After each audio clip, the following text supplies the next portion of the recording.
they've got a dog. I can smell sweaty dog. And Joe... Sweaty dog? Yeah, you know paw print? Have you ever smelled a paw? It smells like... Doritos. Well, you know, short-haired dogs have that oily, smelly smell. It's like you. And so his client said, it's not a dog. I'm like, well, what do you think it is? She goes, it's a sweaty, smelly teenager boy. Welcome to another episode of Selling in Idaho. We've got some more tips and tricks for you today. And some funny stories as well. Yeah, we were having fun before this recorded. So, okay. So we're going to talk about smells in a house and why it's important to have somebody in there making sure that we don't have a lot of odors when we walk into your home. So you walked in on one. This was pretty bad. So you don't want to... Okay, let me say, sometimes... How are we going to phrase this? Sometimes you'll get a listing appointment and you're getting your hour notice or half an hour notice, and it might be right before dinner, so there's not much you can do about it. Not a listing appointment, a showing appointment. Oh, a showing appointment. Yes. Sorry. Yes. So a showing appointment, and there's not much you can do about it because you just cooked some food and it is what it is. Open some windows, whatever. But you have one that was really bad. Apparently, they thought it was a really good idea to heat up their leftover fish dinner. Oh. Needless to say, we walked in and we walked out. Yeah, no, buyers... we couldn't do it. Yeah, buyers can be really picky. I've walked into some pretty bad smells. One time I was walking in, I was doing a listing appointment, and God bless her, she had 15 cats.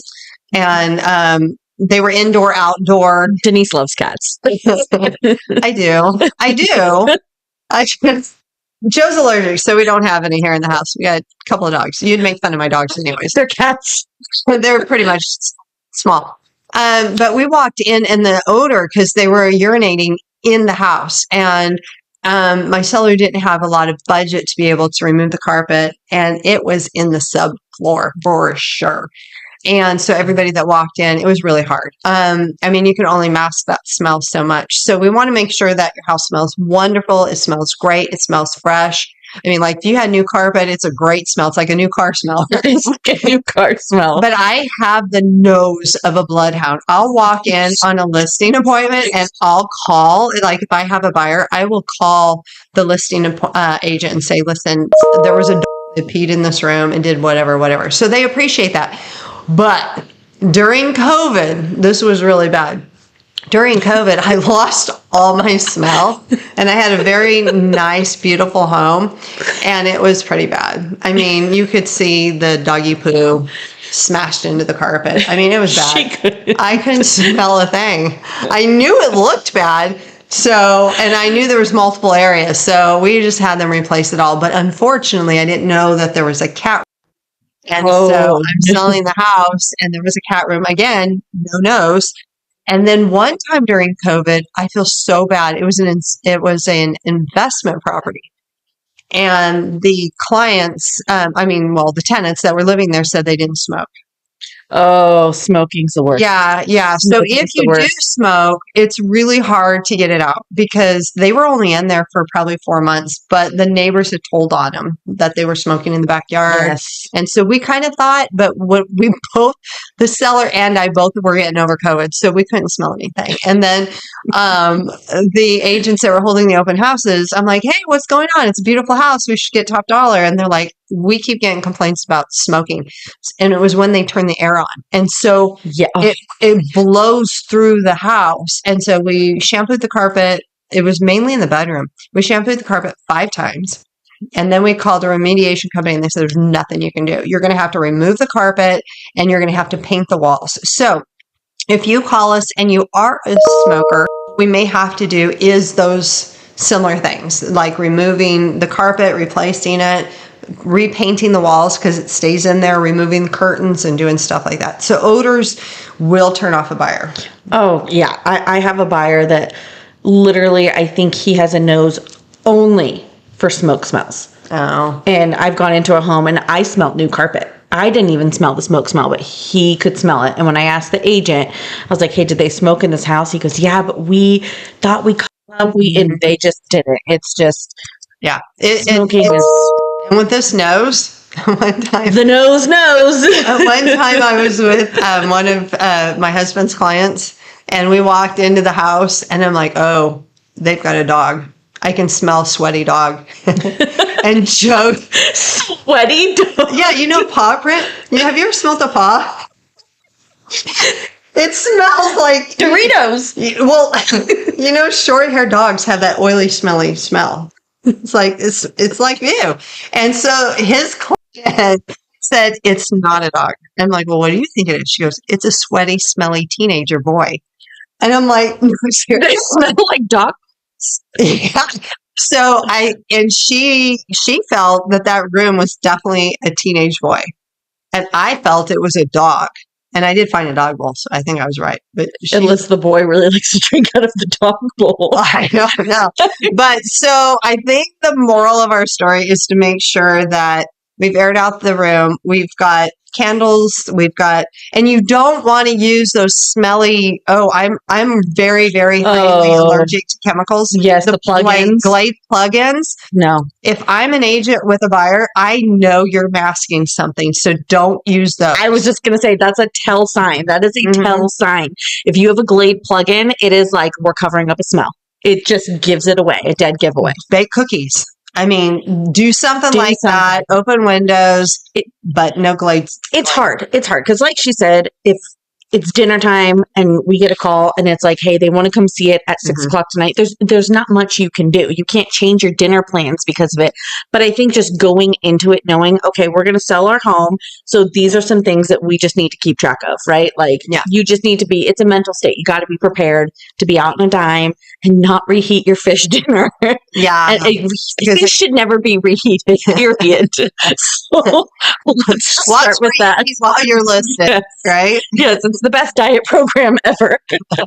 I don't think there's anything else that we could touch on with smells in general, but stay tuned because we're going to talk about pets and how to help, because we are talking a lot about pets. So we'll talk about that on the next podcast. Yeah, pets are a big one. And how to keep them safe and that kind of stuff. And away from Denise. I love pets.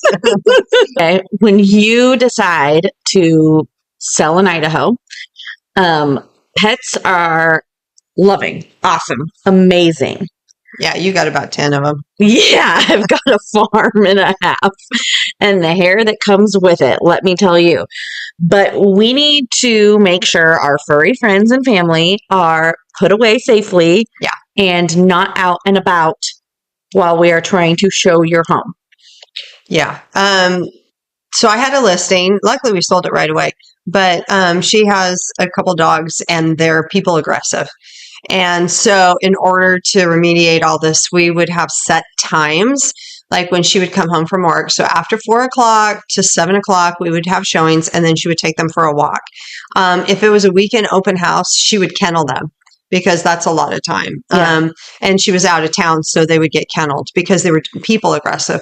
Because my suggestion, if they weren't, was to have a cage like in the garage area, which some people do that. And they, it's only for 30 minutes. They put the dog in there, put a blanket over it, make them feel a little bit more comfortable. But when they're that aggressive, we don't want to do that. It makes the people feel very uncomfortable. I had one with I had a buyer, and they had a Great Dane, very aggressive Great Dane. And we went in the garage, and we weren't warned. And we're just like, and then, oh my gosh, talk about adrenaline spike. We were just trying to breathe at that point. But so we want to explain to everybody that there's going to be a dog. They're going to be barking when you open the garage door, that kind of thing. Yes. Didn't you have a weird one recently? Oh my gosh, I did. Oh, you guys, selling in Idaho can be so much fun. But let me just tell you about this one. It was so great. So I have a client who, she's not here, and so we do videos, right? I'll go video the home for them so that they can kind of get a better idea, because sometimes pictures don't show the floor plan or the format of the house. With, of course, your permission. We have to get permission Absolutely. to do the videoing through the house. Absolutely. Good call, Mom. Yes. So then I go in there, and the owner is there, right? I'm talking to him. I'm like, I'm in a video. He knows. He's cool with it. Well, before he leaves, he goes, oh, just so you know, my daughter has a rabbit, and we don't cage it. So it might just jump out from time to time. Oh, my God. It's a rabbit. It's not going to hurt me. But I'm walking But around you're this. focused on a camera and not knowing. And I'm like, okay, there could be a rabbit at any given time. Killer buddy jump on your hat. Just waiting for it. Like, sometimes when cats, like when you walk by and they just paw at your foot, you're just like, what? I just knew. I'm like, I'm going to be in like the upstairs room and it's just going to jump out from under the bed and I'm going to scream and everything's going to go. And you're going to say, what, were they live on the video at the time or were you just recording? I was just recording. They weren't live. I was recording. Because that would be scary. I'm just like, I love that. Hey, right? Like, but in that case, they should have maybe put the rabbit in a cage. Yes. Just for, I mean, like I said, it's a rabbit. It's not going to do anything to me, but it was just funny because I'm like, okay, at any time I'm like recording, like there's going to be anticipation anxiety is what it's called. Anxiety, anticipation anxiety. Absolutely. Yeah. So, well, there was one, I had one when we were showing around, and this is nothing you do. If you have reptiles, but you may want to put a blanket over it. So we went up in a bonus room and the entire wall was full of snakes. Oh my God. And my client was so deathly afraid of snakes that it scared her so badly. She wouldn't go in the room, one. And two, sometimes they get out. And so her thought was because her son had one years and years ago, they got out and they never found it. So he literally bolted out of the house and didn't want to consider the home. So we want to make sure that every client that walks through there is a potential buyer that they're going to consider your home. So I'd recommend if you do have reptiles, maybe people are scared of them, put a blanket over it and say, do not touch. You can put a sign, do not touch, because people are going to be like, yeah, what's under the blanket, right? Rabbit's going to get you. Killer rabbit's going to pop out. One that's really hard. So we've talked about everything that's easy, but cats usually aren't. Oh, no. So I had a listing. She had 3 cats, and she told me they usually go under the bed. But I have to let the buyer's agent know, do not leave doors open. I mean, look behind you, make sure you shut it. They weren't bolters, so that was fine, but you can't leave the doors open because these are indoor cats, and and they can get harmed when they're outside. But what was funny and not funny is she told me every time she left the house, she's like, well, hold on. I need to check under the couch because sometimes the cat likes to hide under the couch. And if they sit on the couch, it can get caught in the box springs. And you're going to hear them. I mean, so we had to check and make sure the cat, can you imagine, especially a little bit of a heavier client sitting on the box? Well, and unfortunately, I mean, they'll come in and they'll sit on the couch. Well, they want to get a feel for it. Yeah, I make them do it saying, does this feel like your house? Exactly. And I explained that to her and she goes, oh, because she started mentioning the cat under the couch. And I said, yeah, they're going to stay here and they're going to do that. And she goes, oh, no. We got to make sure every time that the cat's in the closet or under the bed. So cats are the harder ones because I've recommended putting them in like a dog cage or something. And a lot of cat owners don't like doing it. But you run the risk of an agent just being like a newer agent, leaving the door open, even if we tell them and the cat's gone and then we have to try and hurt it. Didn't you have one where you had to hurt a cat? Well, I did. I actually am sitting here thinking I've got so many cat stories. There was one I had, and it's kind of a double boo-boo story. Yeah. Because first off, it was a tenant occupied home, which is fine, but the tenant refused to leave. So she said, I have to be here for all showings. I'm just afraid of my property and stuff. Cool. We understand. That's fine. A little awkward, but it's fine. We could deal with it. Well, we get there and she has the whole house internally locked up. So we're trying to see through and she goes, oh no, you can't look in that room. Oh no, you can't look in that room. So we're like, okay, well, can we go outside? And she goes, sure. So we unlock the door, we go outside. Well, as soon as we open the door, her cat bolts out of the house and she starts freaking out. My cat can't be outside. So me and my 2 clients spent 20 minutes with her trying to corral her cat to get it back inside. Yeah. And they didn't even look at the home. They're like, that was it. By the end of it, they're like, that was too much. We got to go. And that, I'm glad you mentioned that because buyers are very uncomfortable if the seller's there.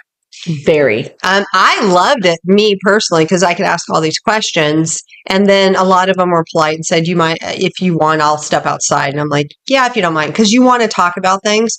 But they're very uncomfortable. And on our next podcast, we're going to talk about electronic devices. I was just going to say that. I was like, that's a good one. Yeah. And you being in the house. Yep.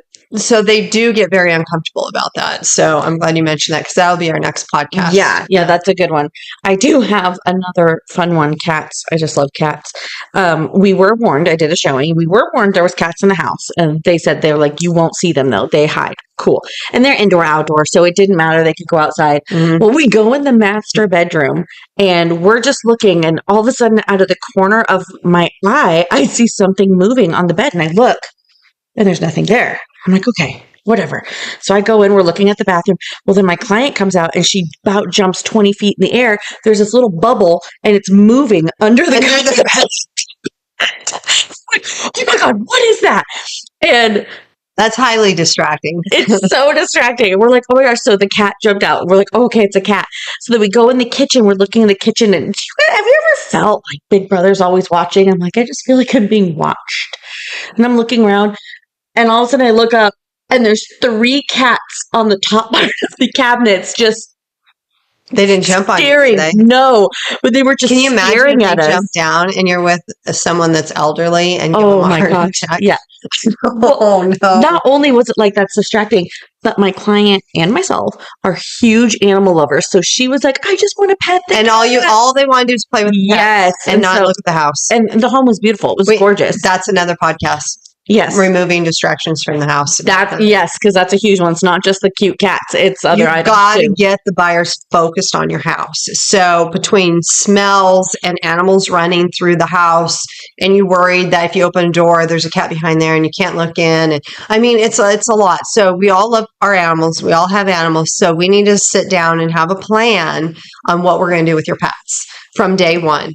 Open houses versus online. I mean, just last minute, I'm going to be over there viewings. So let's have those conversations when we meet in person for sure. Yeah. So when you decide that selling in Idaho is what you want to do, Yeah. that's where we can come in and we will have a discussion and we'll go over all of these things, right? We have a plan. Yeah. But It's something that's highly, highly needing to be discussed. But anyways, we enjoyed having you again on our podcast. we hope you enjoyed us as much. Idaho, we'll talk to you later. Bye. Bye.